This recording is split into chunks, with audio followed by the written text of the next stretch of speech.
Hello mga kaibigan. Ayan, magandang araw po sa inyong lahat. Magandang morning after po ng mga maulap at maulang araw dulot ng bagyong Karina. Ngayon ay ayan, balik na po tayo sa clear sky. So mainit na po ngayon at balik na naman sa sa pagiging maalinsangan na naman ng ating kulungan. So unahin po natin itong ating ine-eksperimentong RTL. So nasa week 27 pa rin po tayo at ang kanila pong egg rate sa ngayon ay nasa 95.6%. Yan. So okay naman. So gaya nga po ng sinabi ko before ay since okay naman na yung ating egg rate, nag-shift na po ako sa optimization. Ngayon naman po ay andun ako sa optimization ng kanilang size, no? Although mainit po rito, hindi na po natin control 'yon. So later on siguro na lang ako gagawa ng mga optimization regarding sa pagme-maintain ng ventilation at ng temperature dito sa kanilang kulungan. So tingnan natin kung kaya nating ma-meet yung target nating egg weight, which is 57 grams. So at week 27 po kasi 57 grams yung ating target. So before nasa 55 tayo ay 54. So kahapon ay 55 na. So tumaas ng konti, nag-improve, no? So since egg weight optimization na po yung ating focus. So ano-ano yung ginagawa kong optimization so far para mapataas yung pag-itlog ng manok. So unang-una, i-assess natin yung current situation. So ang current situation ngayon is mainit. So mainit yung panahon, mainit. Ngayon, kapag po mainit yung panahon, yung pong ating mga manok ayan, umuupo lang sila, hindi po sila kumakain. So pag hindi sila kumain, syempre yung nutrition na nakukuha nila hindi sapat para mapalaki yung itlog. So doon ako ngayon nagfo-focus. Paano ko sila mapapakain ng marami para mag-improve yung size ng ating itlog. Dahil yun nga, 57 po yung target, nasa 55.6 tayo yung latest no kahapon. So tumaas naman.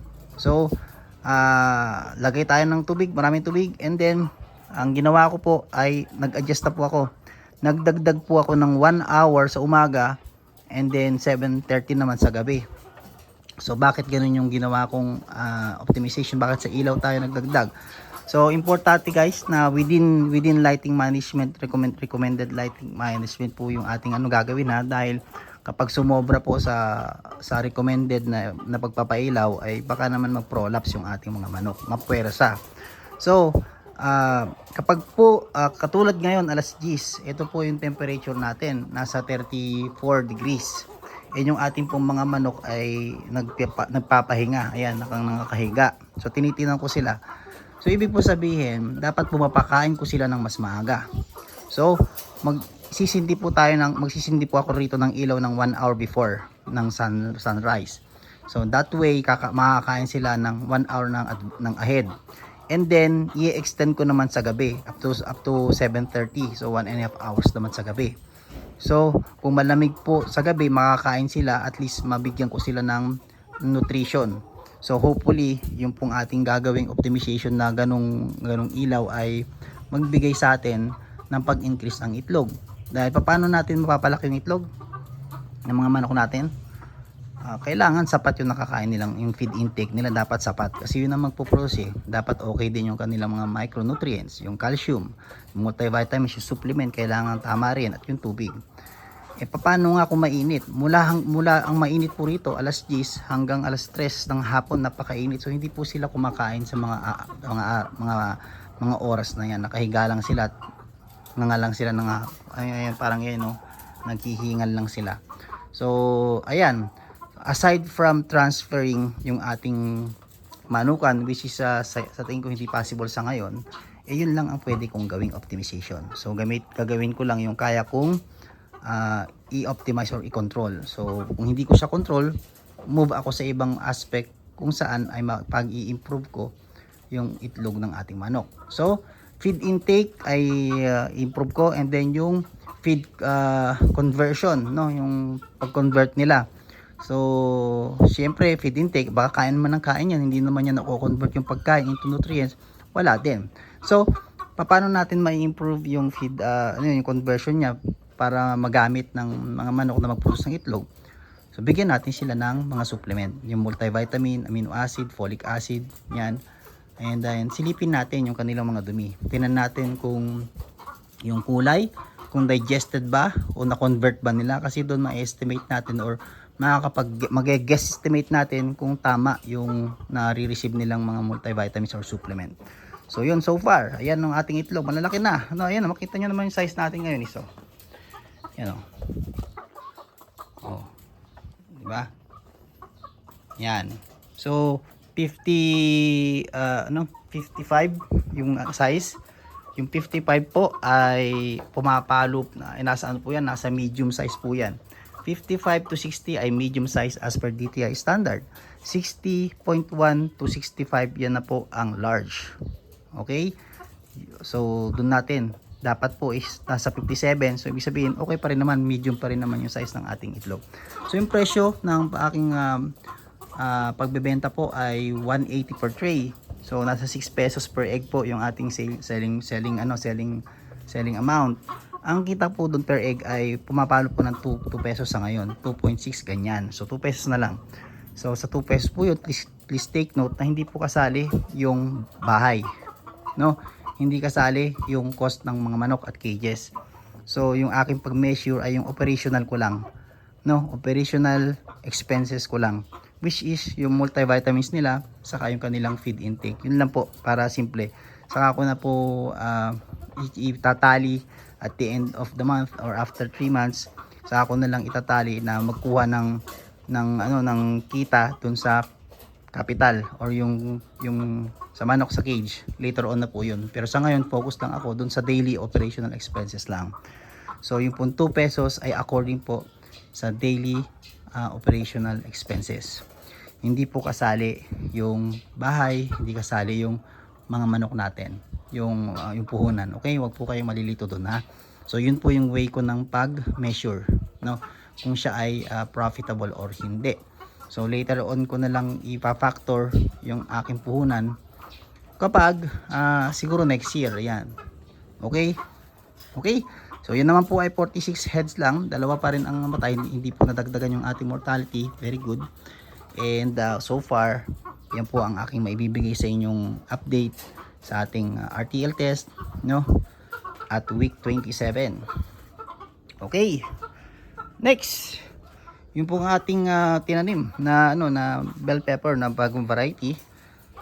So lapitan natin. Yan, nag-start na rin ako maglinis dito sa greenhouse ko rito. Yan. So nagki-clearing na ako para makapagtanim ako rito ng siguro kamatis or kahit ano, para ma-avoid ko rin mag-build up dito yung heat na siyang lumilipat dun sa ating manok. Maglalagay po ako ng barrier dito, sasaraduhan ko yan. Kasi po yung ating greenhouse doon, pag mainit, humahangin dito dahil medyo mataas po itong lugar na to, kaya napupunta sa manok. So maglalagay po ako ng harang dyan, no, para hindi lumipat doon yung heat, hindi mag-transfer doon sa ating kulungan yung heat. Hindi, magtatanim ako rito ng mga gulay. So ito yung binuto ko, binili ko sa supermarket. Ito po yung Red Crest F1, hindi pa rin tumutubo. Pero yung binili ko sa SNR na bell pepper na red ay tumubo na. So yan po ay 5 days, I think 5 to 7 DAS date from day after sowing. So hindi ko na po ito pre-emergence, hindi ko na po yan ibinabad. Diyan ko na lang po siya inilagay agad, kaya ganyan po yung tubo niya. Okay lang naman sa akin. So nothing no pressure, wala pong problema. Alright. And then meron po tayong additional na mga alaga. Yan, nag-add po ako ng mga bulate. Yan, so itinatower ko po siya. So inelevate ko lang dito sa ating sa floor para pag bumabaha hindi mapa-flood yung ating bin. And then ayan, makikita po ninyo meron pong mga sana saging diyan sa manure, and then yung pong chicken manure i-add ko na rito from time to time. So ito po ay part ng experiment to manage yung manure ng ating mga manok, no. Later on ay makikita natin kung pwede bang ipakain, no, sa bulate yung mga fresh chicken manure. So yun yung ating sama-samang pag-aaralan. Sa ngayon, mga composted na mga sili, pipino ang pinapakain ko sa kanya, sa kanyang ating mga pinagtanggalan ng dahon doon sa ating pipinuhan. Okay, so yan, 3 kilong ano po yung nakalagay dyan, paparamihin ko. So kung 3 kilo po yan, ang ano po kasi, ang African Nightcrawler ay meron siyang kakayanan na kumain ng same amount ng body weight niya, no, sa isang araw. So ang ano ko po kasi, ang basis ko po kasi, meron akong 46 na manok, 5 kilos ang pinapakain ko sa kanya na feeds araw-araw, no. So 3 kilos kamo na yung dinudumi nila. So kailangan ko ng at least 3 kilos na ENC kung ilalagay ko po dun sa ilalim ng kulungan ng manok. Okay? Kaya yan po yung aking sinisimulang eksperimento, no? Integration. Semi-decompose. So ang aking plano po ay ganito, i-share ko po sa inyo. Meron po akong ENC, African Nightcrawler. Meron po akong chicken manure na galing po sa ating manukan, yan, sa ilalim. Okay, so yung po mga substrate ay nilalagay ko na sa ilalim, which is yung coco peat, no, composted coco peat, saka yung semi-decomposed na mga yung ating binulok na doon sa ating compost. So ilalagay ko po sa ilalim, iipot po yung manok doon, no. Sa umaga kukunin ko po, since yun naman po yung aking routine, kinukuha ko po yun, then ilalagay ko siya sa plastic, ayun, doon sa enclosed plastic. Then doon na siya further ma-heat up, no. Saka yung mga, syempre yung mga langaw, yung itlog niya, kaya mga 7 to 10 days siya diyan, ma-deads, no. Patayin muna natin yung mga initlog ng langaw doon po sa ating chicken manure, and then i-semi-decompose natin. Pagka-decompose, pag na-cure na siya, saka ko ililipat sa ating African Nightcrawler bin. Okay, so ayun, katulad noon, yung mga nauna, pwede na po yun. Pero ito, hindi ko po pwedeng gamitin doon, kasi meron po itong Molt-X, which is yung larvicide. So hindi ko siya pwedeng ipakain sa aking ANC. Pero itong bash po na ito pwede na, kasi hindi na po ako nag-i-spray. So yun po yung kagandahan, ano. Hindi ko lang nabanggit from my previous video na before, nung mga unang weeks natin dito sa pagmamanukan, ay nag-i-spray pa ako rito ng Molt-X larvicide. Makikita nyo naman sinishare ko sa previous video ko.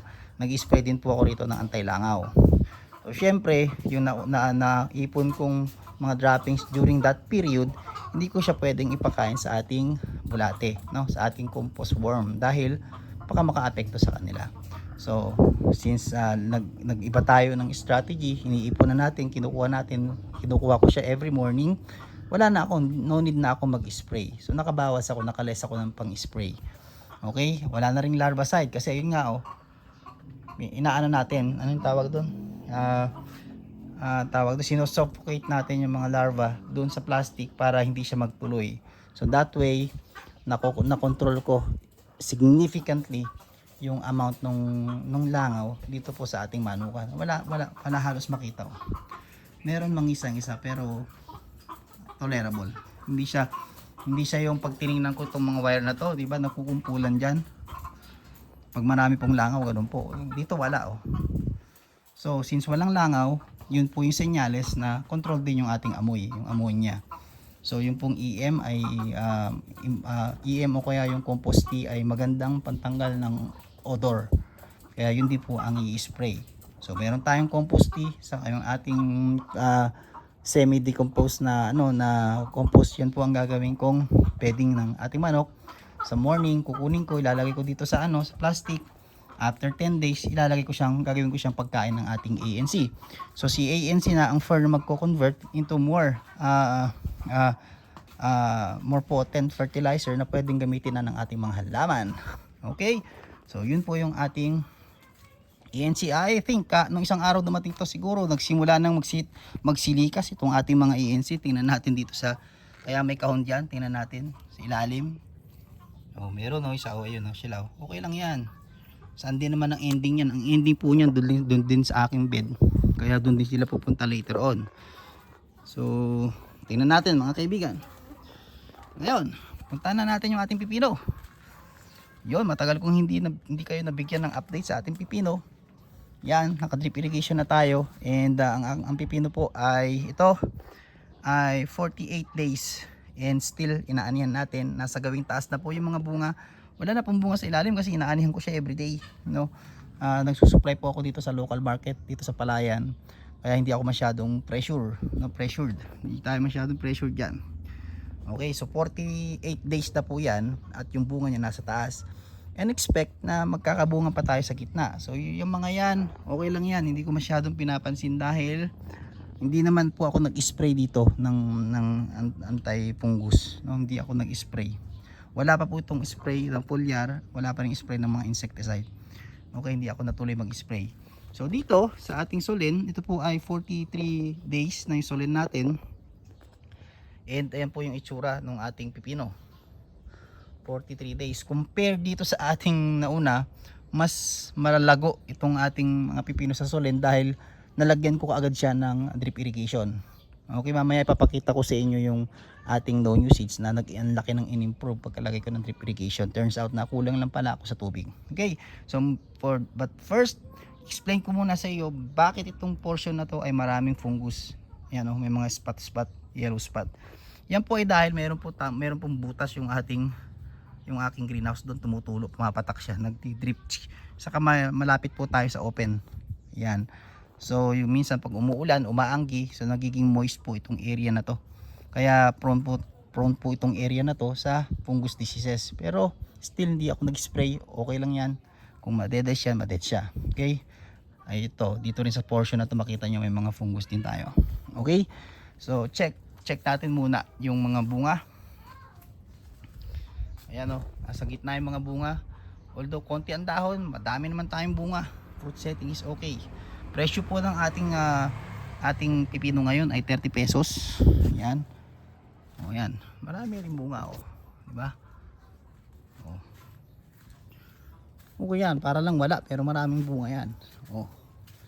Ayun, so over na yung isa na yun. Kailangan ko ng pitasin. O dito nasa taas na. Then anong tawag dun? Sunod-sunod yung mga bunga.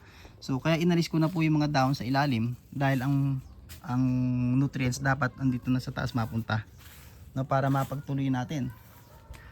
Okay, so ito ay MacArthur po ito. Ayan po yung bunga ng ating MacArthur at 43 days. Maraming beses na rin po ako nag-harvest dito. Hindi ko na nabilang dahil araw-araw po ang harvest. So ayan po yung ating mga bunga ng MacArthur. Okay. Nice. Yan. Yung kumbaga pag mapapansin nyo yung bunga niya nasa gitna, pataas. Kaya kailangan na natin putulin po yung taas para magsaringit, no? Mapatagal pa natin. Ngayon, ito pong ating no new seeds ay humabol, no? Humabol siya sa dulo. And napakaganda po ng bunga ng no new seeds. So, i-take note ko lang sa aking journal, kaya po siya nabibitin before ay kulang po siya sa tubig. Kasi may namano-mano kong dito and then naka-raised bed. Yung pong ating bed ay sandy, kaya siguro hindi siya masyado nakakakuha ng tubig. Kaya nung dinrip ko siya, gumanda po yung ating pipino. So ganito kalaki yung bunga ng kahaba. Haba yung bunga ng no new seeds. Okay din. Haba. Halos ganyan po yung bunga niya. Marami na ako na harvest dito. Ayan. Sa taas ayun makikita nyo.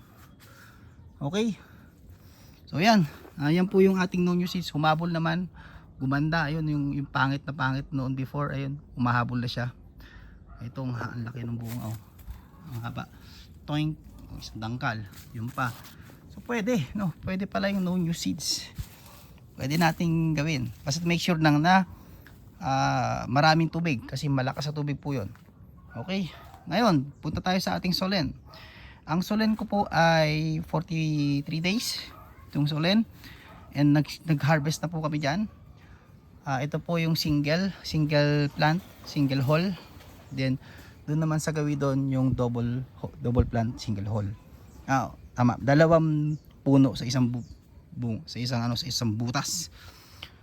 Yan po ang bunga niya. Nasa gitna, nagsisimula na lumaki. Nag-harvest na po kami rito. Nag-harvest po kami rito everyday. Tuwing may order po sa palengke, harvest. Ayan. And nag-pruning na rin. Kaya po yung mga bunga niya ay nasa bandang gitna na. No? Pataas. Ayun. Kita nyo naman yun. Ayan. Hindi lang makita guys dahil naanuhan ng mga dahon. Pero okay naman so far yung bunga. Okay. And then, kaya nga nung sinabi ko sa inyo, yung ating design ng bed, may parang kanal sa gitna, then doon ko nilagay yung drip irrigation. Every time na nagpapatubig ako, naglalagay na po ako ng hydroponics mixture, yung A and B. Okay, so yan. Yun o, dami o. Ito naman yung Solen na double. Dito tayo. Yan. Tingnan natin. Samahan nyo ako. Makita nyo sa ilalim. Yun o. Oh. Diba? Kikita nyo ba yung mga bunga? Kita naman yun, no? Oh, ayan. Ayan po yung mga bunga. Oh. Dami rin. Oh, yun. Ay, oversize na yun. Oversize na yung isang yun. Ayan. Yeah. Okay. So, maganda. Maganda yung ating pipino. Tingnan natin kung hanggang kailan tatagal ito. Dami oh. Oh. Dami rito. Nasa loob. Yan. Nagbawas pa ako ng dahon dyan. Magbabawas pa tayo ulit further. And bukas mag-harvest tayo ng pipino. Okay. So ano ba ang mga ibabahagi ko sa pipino? So pagdating po sa fruit setting, no, mas maganda yung naging result ng pipino dito sa baba kaysa po dun sa ating raised bed, dahil parang ito po basal parang basal po sa pipino. Yung po ating raised bed ay sandy yung nasa ilalim niya, kaya nung nagmamano-mano ko hindi naging maganda yung resulta. So yung pagkakalagay ko po ng drip irrigation line ay medyo nahuli, no? Kaya nung nakita ko na ganun ang result po dun sa ating unang batch, naglagay na rin ako agad dito ng drip line sa ating pipino na Solen. Kaya makikita nyo naman na sustain ng tubig, no, yung paglaki ng ating pipino. Okay, and ayan o, sama tayo. Yan, then nag-pruning na rin ako. Nagbawas uli ako pangalawang pruning hanggang dito na po sa gitna. Inalis ko na po lahat ng dahon sa ilalim, no? Yan, para makakapasok ako, kasi hindi ako makapasok sa loob, medyo malapit. So at least dito nakaupo ako mag-harvest, madali ako makakakuha. Makikita natin yung mga bunga niya sa ilalim. Alright, so yung ating bed po ay hindi naman masyadong nalagyan ng compost ito. Yun lang mga taba niya nung nakaraang mga panahon, karaang taon. And yun, pag inani ko po itong pipino ay magtatanim naman ako ng either po bell pepper, yung green, or yung kamatis na naman. Okay, so yun yung ating magiging crop rotation. And then yung pong mga residue ng ating pipino ay dito ko po ilalagay. Dito, okay? So katulad po niyan, yan, ilalagay ko po diyan. Pag po ito ay nag-clearing na, dito ko po ilalagay talaga yan. And then bubudburan ko po ito ng chicken manure, saka ko coveran ng with mat. Okay? And then yung ating composted chicken manure, maglalagay po tayo sa bed. Medyo bungkalin natin ng konti, i-rake lang natin. Okay? And then tanim na uli. So ganon. Ano tayo? No-till. No-till tayo dito sa ating greenhouse. Alright. So yan po so far yung ating pipino. Yan. At ini-integrate natin yung ating manukan dito sa ating munting garden para ma-maximize natin yung benepisyo, no? Yan, kaysa itapon. Ayan. Nasa gitna. Kasi maalala po ninyo, kaya nasa gitna yung mga bunga. Nag-clearing tayo dito sa ilalim. Ayan, nag-clearing. So actually, dapat maglinis ulit tayo dahil lumalabas na naman yung mga talbos dito. Lilinisin natin para mas madaming maging magandang bunga yung middle part ng ating halaman. Okay? So yun guys. Baka bukas na lang ako maglinis dyan. Ayun o. Oh, daming bunga naman o. Okay naman din yung ating Solen. Or may damage. Okay. May damage guys. Tusok ng fruit fly.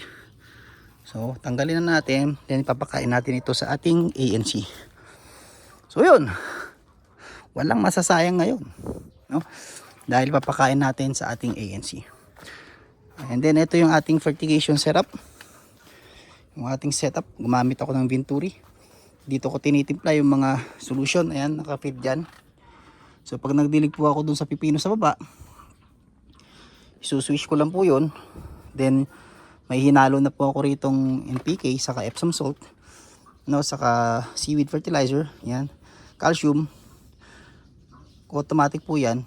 Pag di-distribute yung tubig, hihigop siya rito sa ating solution. So yung atin naman pong setup dito sa ating pipino sa taas, meron po siyang separate na linya. Okay, so yung compost, ayun yung pagkain ng ating mga ENC. Makikita nyo po ito, yung kanyang moisture ay hindi masyadong mataas, kaya dapat po ito ay mayroong 30% moisture para hindi pupunta ng langgam. Yun. Hindi po siya obrang ipakain na ANC as is dahil lalanggamin ng ating mga bulate. Okay, pero pwede natin siyang gawing bedding po dun sa ating chicken manure. So ito, kukuha ko rito, ayos na yung mga langgam dyan, dadala natin sa chicken manure, then iiputan ng manok, then saka ko siya imimix, papakain ko siya sa aking mga bulating alaga. So ito i-clear ko, yung mga bottle po na yan gagawin kong pot, no, tatamnan ko po yan ng mga halaman. Okay, so yun lang, pakain ko tong sirang pipino sa ANC. And then ito po ay yung chlorinated water, pinapa-evaporate ko para magpaparami ako ng effective micro, yung EM solution natin. Ilalagay ko dyan ngayong araw. So sa next video, papakita ko sa inyo paano mag-activate ng EM at ano ang dosage. Okay, that's all for now mga kaibigan. Maraming salamat. Medyo mahaba ang aking video.